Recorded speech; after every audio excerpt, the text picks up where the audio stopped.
Alright, good morning everybody. Apparently you can't say ladies and gentlemen anymore because that's offensive. I don't know. I don't really believe that that's the world we live in. I think it's being engineered like that. But let's put that aside right now. I want to talk about a different type of label. Someone on Twitter wrote, "Oh, we're on to you, Pharisees." And as if that's some kind of an insult. But are we the Pharisees? Are Orthodox Jews, quote unquote, the Pharisees? What does it mean? What is this term Pharisee? Where does it come from? What is it all about? Was it a political party the way it's generally understood, a religious political party? Was it an epitaph? Was it an insult? What was it really? What is this term Pharisee? Now in Hebrew, the word Pharisee is, a Greek transliteration of the word Parushi, or Parushim. Parush means someone who is abstinent, practiced abstinence, someone who separates from something. It doesn't have to be anything in particular. It's not necessarily a person. The word parush, it could be a verb, lefrosh, to separate something. So you could also, perhaps, there's a term, especially now it's coming up to Thanksgiving, there's a term we're familiar with, the separatists. Now that means something different, separatists. Although, could there be a similarity there as well between these, that saying that they're separatists, meaning from society? They're separatists, in a sense, certainly in those days from the priesthood, but maintaining, in a sense, just as the Puritan separatists who left England and then went to Holland and came to America, and eventually became the Congregationalist Church. Meaning in the history of the Anglican Church, you had two main Puritan groups. You had the separatist Puritans, and you had the and you had the Puritans who wanted to purify the Anglican Church from the inside. And the others just said, well, it's kind of too late, they're a bit too Catholic, and we got to separate. I mean, that's basically, the history of what we're celebrating now, Thanksgiving. And so they went to Holland as because Holland was a haven for, religious minorities, as it was throughout history. It was for the Jews, it was for many different religious minorities. However, there was a fear that since Dutch society was too liberal, that there would be assimilation, and so these Puritan separatists decided, not because they were being persecuted, but because they were afraid of assimilation, that's why they decided to come to America. They originally planned to come to Manhattan. There was plans to come to Virginia, to Manhattan, and they were thrown off course and wound up in what's today Massachusetts. And that's, we know most of the rest of the story. It's an incredible story of Hashgacha Pratis, of divine providence, how they met Squanto. That's really an incredible story. A few years ago, I remember, wasn't that time when Hanukkah and Thanksgiving fell on the same day. It was a time when I think Thanksgiving was like the day after Hanukkah. Like Hanukkah was the day after Thanksgiving or something. And I remember the Nikolsberger Rebbe, Zolgesund from Muncie, with Mechalebovich. He said he was speaking in a non-Orthodox shul, I think in Wesley Hills or somewhere. There was a video online. It wasn't on YouTube. It was on another station. That was the first time I ever heard him speak English. I didn't know he spoke English so well. I mean, after meeting him subsequently, I mean, I had seen him before that. But I never spoke to him. And subsequently, I had conversations with him and so forth. And I saw he's quite fluent in English. But I was fascinated by how he spoke of the miracles that happened with the pilgrims when they came to Plymouth Rock, and the comparison to the miracles of Hanukkah. But also he noted how they were both, holidays that are focused on Thanksgiving. Hanukkah is lahodos lahallel, to give thanksgiving and praise. But when you learn about, the story of Squanto, I mean, there's tremendous divine providence here in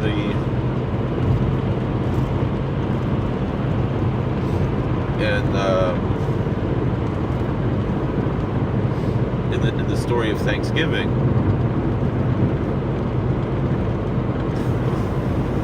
So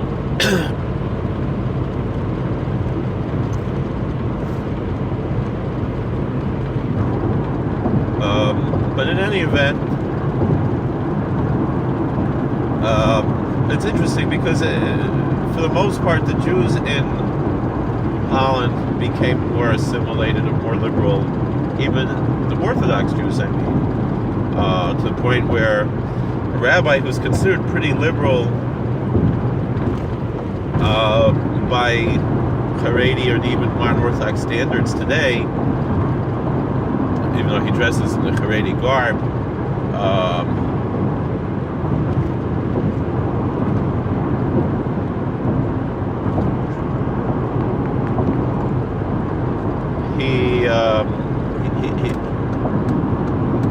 he was appointed the chief rabbi of the Netherlands, and then he lost the position because he was considered to be too right-wing. So there is there was something to it with the pilgrims were worried about being assimilated and so forth, and losing their culture and that their children wouldn't grow up in their faith, or if they did, it would be somewhat watered down or whatever. I mean, now today, we have the Congregationalist Church in America. It's not that well known, even though it's pretty big. I remember on The Simpsons, Krusty, he was going to marry someone, another, children's entertainer, Princess Penelope, I think was her name, and like Rabbi Kristovsky was overseeing the wedding, and he's like, and this wedding between this Jew and this Congregationalist, is that even a thing? So then I looked it up, and I said, a lot of the presidents were Congregationalists, and actually, the Congregationalist Church is the church that was rooted in basically the Massachusetts colonies of, the early Puritan separatists. Obviously, they don't dress like pilgrims anymore. So, I guess to a certain extent, they might have lost some of their culture and so forth. And, they're not, they're mainstream, regular American culture. So the thing that they were worried about, why they came to America, eventually did happen in America, I guess to a certain extent as well.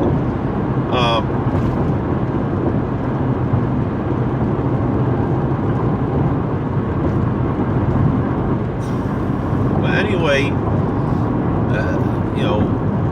I want to get back to this term Pharisee, which we could say could mean a separatist, but essentially, from what we understand, it generally means a practitioner of abstinence, an abstainer. Now, when I was a kid, they were always talking about sexual abstinence. I hope they still talk about that today. For kids in high school and stuff. They always said that's the best route for the high school kids there. And there is a certain, like today, we will talk about people who are Prushim. There are, people who practice prishus, who practice separation from, abstinence. Even, married people, people who live almost a somewhat monastic life while being, or hermitage type life while being married. This is something that's generally frowned upon in the Jewish world, but for some people it works. And so, you do have, within the Haredi Jewish community, I remember in yeshiva, they told us, such and such a rabbi here in yeshiva is a Parush. He dressed like a regular, Litvisha, Yeshivisha person, and dressed like a Yerushalmi, like a Hasidish or something like that. But what do they mean he's a Parush is that he only went home on Shabbos, and he would spend all week in yeshiva, and he only went home on Shabbos. And that was considered a Parush. There is a group in Yerushalayim, in Jerusalem, the Prushim, who I'm not that familiar with really what their community is like. All I know about them is basically they're a Lithuanian community, followers of the Vilna Gaon. They dress in the traditional Yerushalmi garb, or what people today would assume to be Hasidic garb, even though they're not Hasidim. They're the old Misnagdim, really. Although they're not opposed to Hasidim today. I don't know why they have this term Prushim, particularly. I don't think they're like particularly, but this is a term they use for themselves. But that that doesn't mean that they're even though obviously they come from the followers of Chazal, they're rabbinical Jews, but it's not necessarily like a direct link to the ancient Pharisees any more than today's Hasidim are, linked. I mean, there's really no direct link there to the ancient Assyrians, the Hasidim, or even, we talk in the, that's when we talk with the Assyrians. Those were more of a zealous group, in the times of the Maccabees. In Hebrew would be called Hasidim. But then you also have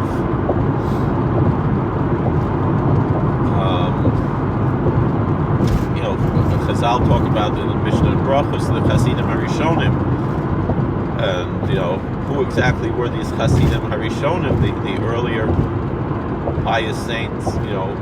What were they all about? We know that they would meditate an hour before they daven. That's what we know about them. But what else do we know about them?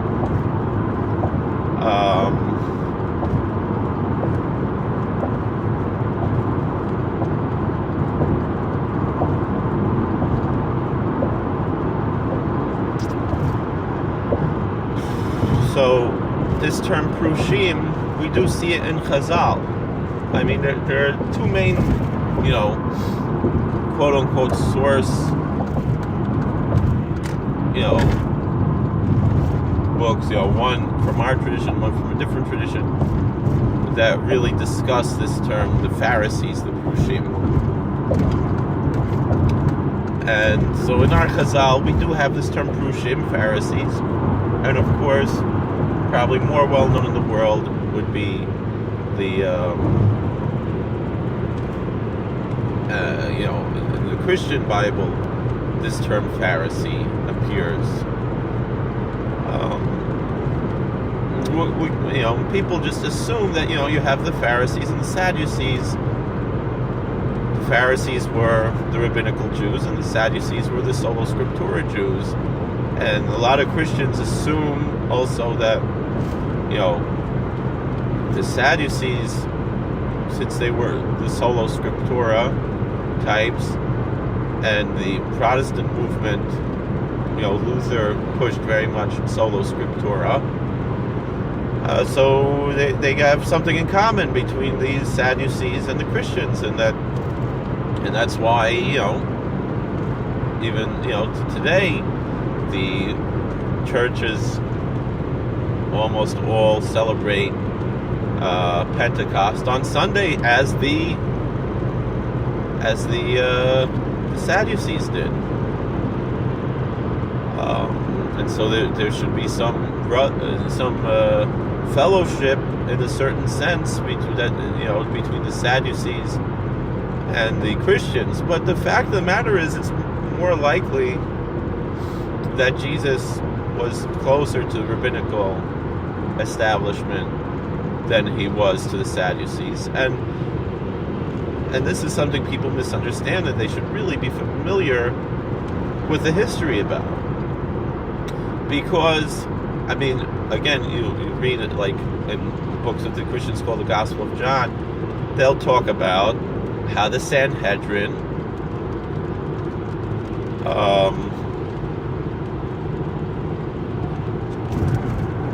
tried Jesus and sentenced him to death and handed him over to the Romans.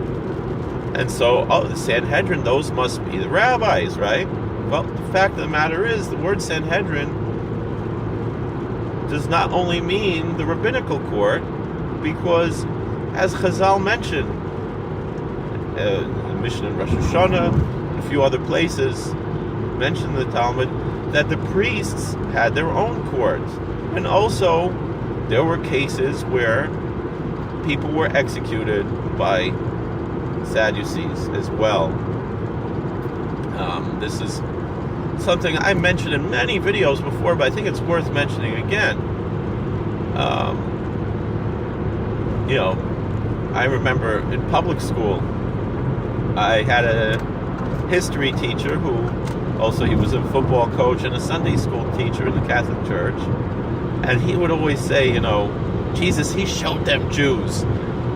They said that, this is how he would talk. He said, when they were going to stone Mary Magdalene, he's like, he who was without sin cast the first stone, and they all, went on their merry way. And he's like, and he showed them Jews. That's what he said. I remember we had 3 Jewish kids in the class out of 7 kids, and he said that on numerous occasions. And I was like, okay. And when I was younger, I thought, well, wouldn't it be a sin not to stone her if the law says to stone her?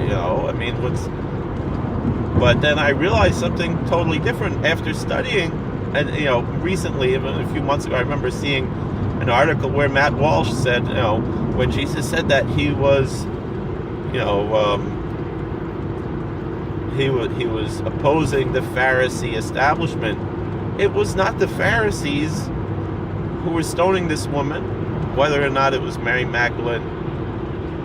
There's no way of knowing. It's a Catholic tradition that was Mary Magdalene.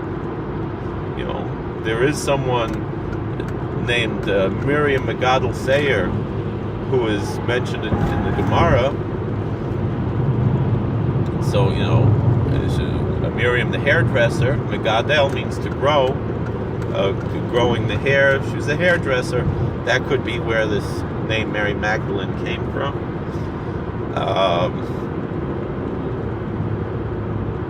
But it never says in the Christian Bible that this woman was Mary Magdalene. This is a Catholic tradition, and obviously he's Catholic, so it makes sense for him to say that. That's his religion, but that's really neither here nor there. The fascinating thing about that passage is that in the passage there, Jesus says, does anyone condemn you? And she said, no. And so then he said, so then you can go back to your husband. Now the thing is that this is clear. If this story was true, which for a long time I doubted was even true, but it's quite possible that this was a case where Sadducees were going to stone her, because the Pharisees did not believe in stoning adulterers. The penalty for adultery was strangulation. So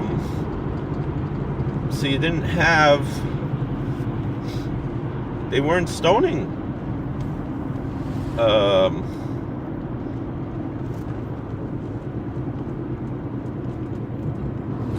They weren't stoning adulterers.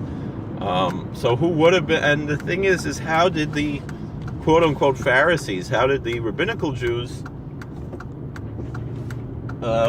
stone people? Wasn't like how, I don't know, I remember there was a movie of the lottery, and how do you make a whole 2-hour movie out of a short story like the lottery? Well, they took a lot of poetic license when they did it. It was a made-for-TV movie, I remember, when I was a kid, based on, what was that, Shirley Jackson's The Lottery, which was just a very short story, that, a lot of people are familiar with. And, in the movie, like, everybody, was just throwing rocks at somebody, and they just pick somebody randomly. In the book, but in the movie, how they showed it, how it would happen. That's not how stoning was administered, but at least according to rabbinical Judaism. According to rabbinical Judaism, the person will be shoved off a cliff, and then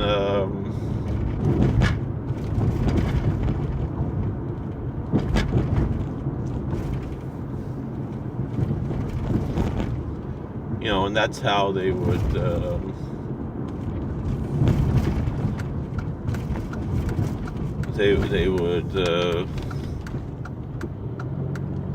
that's how they would die. And if they survived that, then they would like throw one big rock on them, which would crush them. And then if somehow they survived that, then they would throw the rocks, but they would be from up on the cliff. So even though it was a pretty horrible way to die, it was less cruel than we imagine stoning. So this whole "he is without sin, cast the first stone," that doesn't even fit in the narrative of how stoning was administered according to the rabbis. However, the Sadducees, the Sola Scriptura people, they very well probably did stone like that. So it's more likely that that's who was doing this. And so too with this story, with how, according to the Gospel of John, and others, kind of, but John is probably the most anti-Semitic of the Gospels. It's not considered a quote-unquote synoptic gospel. So where they talk about the Sanhedrin stoning, condemning Jesus and giving him over to the Romans, that was most certainly a Sadducee court. And just using the Greek word for the court, the Sanhedrin. I want to talk more about this because there's a passage in the Talmud that really elucidates this more. So thank you for watching. I got to go to work. I'm late. God bless. Please like, share, and subscribe. Oh well.